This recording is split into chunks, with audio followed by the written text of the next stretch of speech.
As the endless amount of media in the world continues to grow, it becomes harder for individuals to catch up on things that they think they'd be interested in or have been recommended. Even with popular culture, there's always outliers who have not been able to partake in things that other people have.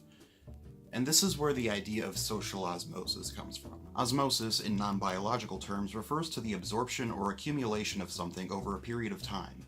So it can be deduced that social osmosis has some basis in the accumulation of some aspect of our social lives. More specifically, the greatest amount of information that we pick up through social osmosis is based on entertainment and media. I've never read or seen anything related to Harry Potter, but I still feel relatively confident in my ability to give some decent summary of the plot or examples of characters' personalities. And this is social osmosis in its purest form. Entertainment is so widespread that it eventually becomes ingrained into our culture based on popularity alone. And when something is popular and well-liked, people will talk about it among one another.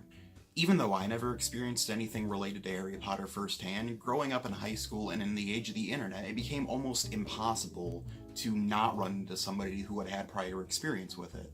And so over time, picking up the certain bits and pieces of information that you hear other people talking about, you're able to connect the dots and to better understand the source material without having experienced it by yourself.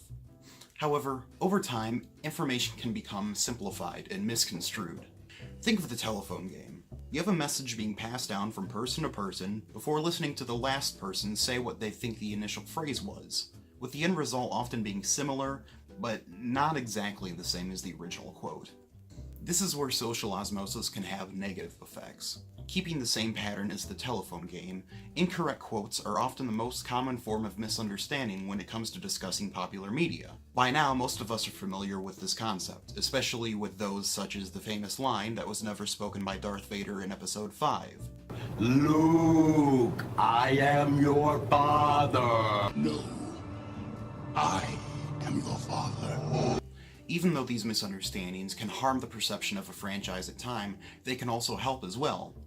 Yes, the quote from Episode 5 is incorrect, but to some people who know it, whether it be the correct version or the incorrect version, hundreds of thousands of people know it and they all associate it with the same character.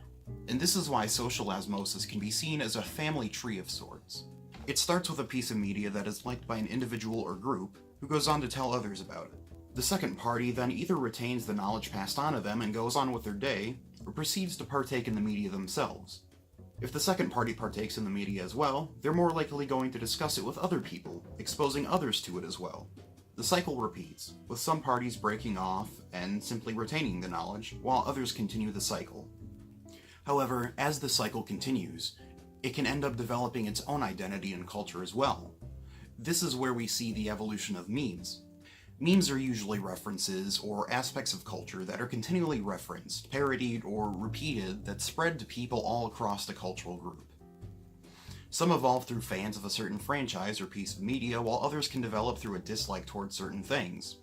Either way, people who feel a certain way will feel drawn to connect with people who harbor those same feelings, and through that, inside jokes and references develop.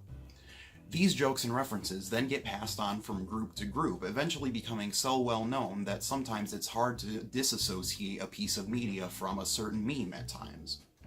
And as more works continue to surface and emerge, social osmosis will always be working underneath the surface, carrying ideas from one person to another in order to inspire more to create new things.